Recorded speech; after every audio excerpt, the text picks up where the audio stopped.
దేశంలోనే top tourist place ఏది అంటే టక్కున గుర్తుకు వచ్చేది గోవా. న్యూ ఇయర్ డెస్టినేషన్ అంటే అందరికీ గుర్తుకు వచ్చే మొదటి పేరు గోవా. పార్టీ చేసుకోవాలంటే చలో గోవా అంటూ ఉంటారు. స్వదేశీ విదేశీ టూరిస్టులతో గోవా బీచ్లు నిత్యం కిటకిటలాడుతూ ఉంటాయి. అయితే ఈసారి గోవాలో న్యూ ఇయర్ జోష్ పెద్దగా కనిపించలేదు.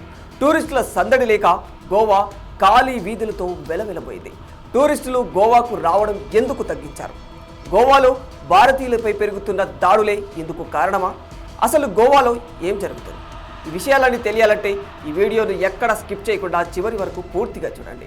కర్ణుడి చావుకు పలు కారణాలు అన్నట్లు గోవా టూరిజం పడిపోవడానికి కూడా అనేక కారణాలు ఉన్నాయి. అయితే వాస్తవానికి గోవాలో విదేశీ టూరిస్టులకే ప్రాధాన్యం ఎక్కువగా కనిపిస్తూ ఉంటుంది. ఎందుకంటే ఇండియన్స్ కంటే ఫారినర్స్ 4 రెట్లు ఎక్కువ ఖర్చు పెడుతూ ఉంటారు. దీంతో అక్కడి వ్యాపారులు భారతీయులను చిన్న చూపు చూడటం మొదలుపెట్టారు.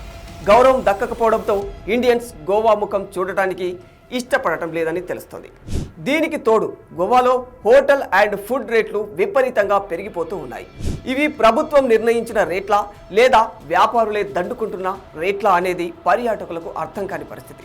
చెప్పాలంటే సర్వీసెస్ తక్కువ, దోచుకోవడం ఎక్కువ ఉంటుంది గోవాలో. మరోవైపు గోవాలో భారతీయులపై పెరుగుతున్న దాడులు. నెల రోజుల్లోనే 3 దాడులు జరిగాయి. తాజా దాడిలో ఏపీ యువకుడు మృతి చెందాడు. ఇలా రోజు రోజుకు గోవా స్థానికుల అరాచకం భారతీయ టూరిస్టులపై ఎక్కువైపోతూ ఉంది. ఈ కారణాలన్నీ కలిసి గోవాను పర్యాటకులకు దూరం చేశాయన్నది పచ్చి నిజం. 1990 నాటికే గోవా ప్రపంచంలోనే ప్రముఖ టూరిజం స్పాట్గా మారిపోయింది. అదే సమయంలో దేశంలో ప్రజల జీవన ప్రమాణాలు పెరిగిపోవడం, గోవాలో ఎంజాయ్మెంట్ గురించి విస్తృతంగా ప్రచారం జరగడంతో దేశీయ పర్యాటకుల సంఖ్య రోజు రోజుకు పెరిగిపోయింది. ఇలా టూరిస్టుల మీద ఆధారపడి వ్యాపారం చేసుకునే వారే రాను రాను పర్యాటకులనే దోపిడీ చేయడానికి ప్రాధాన్యత ఇచ్చారు. ఎయిర్పోర్టుల్లో, రైల్వే స్టేషన్లలో దిగిన దగ్గర నుంచి ట్యాక్సీ సహా హోటళ్ల మాఫియా వరకు దోపిడీ చేసి వదిలిపెడుతుంది.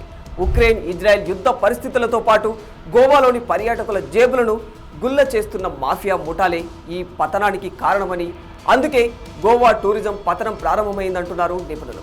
అయితే కేవలం డిసెంబర్ 31కి మాత్రమే కాదు, మొత్తం లెక్కలు చూస్తే గత ఏడాది గోవాకు వచ్చే పర్యాటకులు ఏకంగా 60% తగ్గిపోయారు.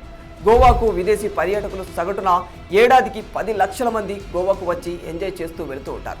2024లో అలా వచ్చిన విదేశీ పర్యాటకుల సంఖ్య కేవలం 4 లక్షలు మాత్రమే. ఇది నేను చెబుతున్న లెక్క కాదు, గోవా ప్రభుత్వమే చెబుతున్న వాస్తవాలు. ఏది ఏమైనా ప్రస్తుత పరిస్థితి చూస్తూ ఉంటే ఇది గోవా సర్కారుతో పాటు ఇక్కడి స్థానికులకు కూడా మేల్కొల్పు లాంటిది అని చెప్పుకోవచ్చు.